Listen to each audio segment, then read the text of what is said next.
kami beralih ke pertanyaan untuk calon presiden nomor urut 1, Bapak Anies Baswedan, dan kami persilakan kepada Profesor Dr. Widya Setiabudi Sumadinata untuk mengambil undian pertanyaan subtema. Silakan Pak Widya. Ini adalah yang terakhir. Yang ke-6. Yang diambil oleh Pak Widya, subtemanya adalah globalisasi. Baik, globalisasi subtemanya. Baik, selanjutnya kami kembali persilakan panelis Ibu Kuri Maharani Savitri untuk mengambil undian daftar pertanyaan dari dalam fishbowl dan memperlihatkannya kepada moderator dan juga kepada hadirin serta kepada para capres. C. Globalisasi C. Baik, saya ambil amplopnya C, globalisasi masih tersegel. Anissa silahkan. Baik, sekali lagi masih tersegel. Ini globalisasi huruf C. Kita akan lihat bersama. Kami ingatkan kembali sekali lagi bagi para calon presiden untuk mendengarkan pertanyaan dengan seksama karena kami tidak akan ulang. Pertanyaan untuk Bapak Anies Baswedan adalah globalisasi membuka peluang masuknya budaya asing ke Indonesia, tetapi juga memungkinkan budaya Indonesia untuk mendunia. Pertanyaannya, bagaimana strategi paslon mempromosikan budaya populer Nusantara untuk mendukung pertumbuhan ekonomi nasional? Waktu Bapak menjawab 2 menit, Pak Anies, kami persilahkan. Ya. Negara harus mengalokasikan sumber daya yang cukup di bidang kebudayaan. Bukan dipandang sebagai biaya, tapi dipandang sebagai investasi.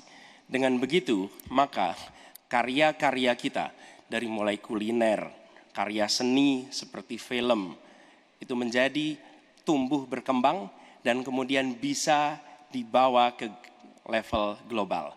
Dan kita berencana di dalam diplomasi ini melibatkan semua, diaspora dilibatkan, mahasiswa dilibatkan, mereka yang berada di luar diajak menjadi bagian dari diplomasi. Kemudian yang tidak kalah penting, kita ingin membangun rumah kebudayaan Indonesia di tiap-tiap region di seluruh dunia. Sehingga di tiap-tiap region kita akan memiliki satu tempat di mana Indonesia menunjukkan karya budayanya. Di mana kita menjual kepada mereka bukan sekedar komoditas-komoditas perekonomian, tapi juga kita menawarkan kepada mereka nilai karya budaya Indonesia. Kemudian kuliner, kita merencanakan untuk membantu mendorong tumbuhnya restoran-restoran, kafe-kafe Indonesia di berbagai kota besar di seluruh dunia. Sebagaimana sekarang di Jakarta kami menyaksikan banyak sekali restoran asing di sini. Kita harus memiliki rumah kuliner Indonesia di berbagai tempat. Dan itu siapa? Negara yang ada di belakangnya. Negara yang fasilitasi. Dengan begitu maka swasta yang terlibat akan bisa mengelola ini, tapi awalnya investasi dari negara. Dan lalu disiapkan kredit yang memungkinkan bagi usaha kecil mikro untuk menjadi bagian dari diplomasi kebudayaan Indonesia. Kemudahan di dalam permodalan, kemudahan di dalam mengakses pasar internasional, itu semua dilakukan supaya seluruh jajaran bisa terlibat di dalam kampanye diplomasi kebudayaan Indonesia. Terima kasih. Baik, terima kasih Pak Anies. Baik, selanjutnya calon presiden nomor urut 2. Harap tenang. Mohon tenang, Bapak dan Ibu, mohon tenang. Calon presiden nomor urut 2, Bapak Prabowo Subianto untuk menanggapi jawaban dari capres nomor urut 1. Waktu Bapak 1 menit, silakan. Saya kira yang disampaikan Pak Anies masuk akal ya, walaupun memang itu bersifat normatif ya. Memang kembali kalau dikatakan negara yang harus berperan, kuncinya adalah bahwa kita ini harus punya dana yang cukup. Kita harus punya tabungan yang cukup. Kita harus punya sovereign wealth fund yang cukup. Untuk itu kita harus punya laba yang cukup. Kita harus punya neraca perdagangan yang positif. Kita harus punya tabungan yang banyak. Dan untuk itu hanya bisa dilakukan dengan hilirisasi, dengan penghematan, dengan efisiensi, dengan penerimaan pajak yang baik dan yang efisien. Saya kira itu. Baik, terima kasih Pak Prabowo.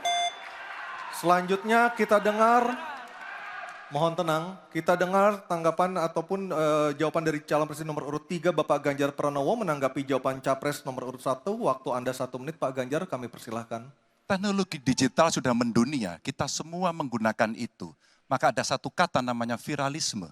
Maka ketika kemudian ada yang konvensional, kita mendorong agar para duta besar kita, diplomat kita untuk menjadi tenaga pemasar, mereka menjadi fasilitator, mereka juga kemudian mempromosikan yang ada di dalam negeri maupun menarik yang potensi di luar negeri ke dalam negeri dengan berbagai kerjasama dan fasilitasi dari negara, maka viralisme sebenarnya bagian yang bisa kita dorong dari tanah air sendiri.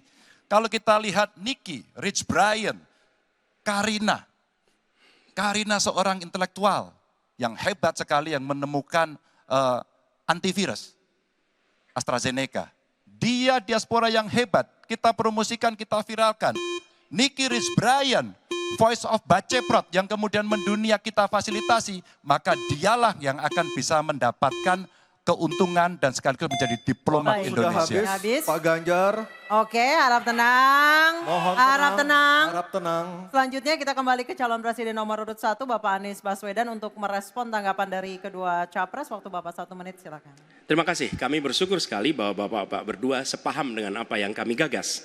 Dan ketika kami ditugaskan sebagai Presiden Republik Indonesia, sebagai Panglima Diplomasi, maka setiap kegiatan ke luar negeri adalah bersama dengan delegasi kebudayaan, delegasi seni. Dan datang ke pusat-pusat kegiatan kebudayaan, kesenian di negara-negara yang dikunjungi. Bukan hanya datang rapat lalu pulang, tapi datang di sana menemui aktivitas-aktivitas kesenian, kebudayaan, sehingga mereka pun menyadari bahwa Indonesia ini negeri yang kaya budayanya. Karena setiap presidennya datang, dia membawa delegasi kebudayaan. Ditunjukkan di sana, bukan datang rapat, ikut lalu pulang. Dan dengan cara seperti itu, maka dunia akan menyaksikan. Ingat, setiap presiden datang sebuah negara, seluruh media di negara itu memperhatikan. Itu kesempatan luar biasa untuk mempromosikan Indonesia. Dan itu yang kami kerjakan di samping yang sudah kami lakukan, kami katakan tadi. Terima kasih. Baik, terima kasih Pak Anies, Pak Ganjar, dan Pak Prabowo.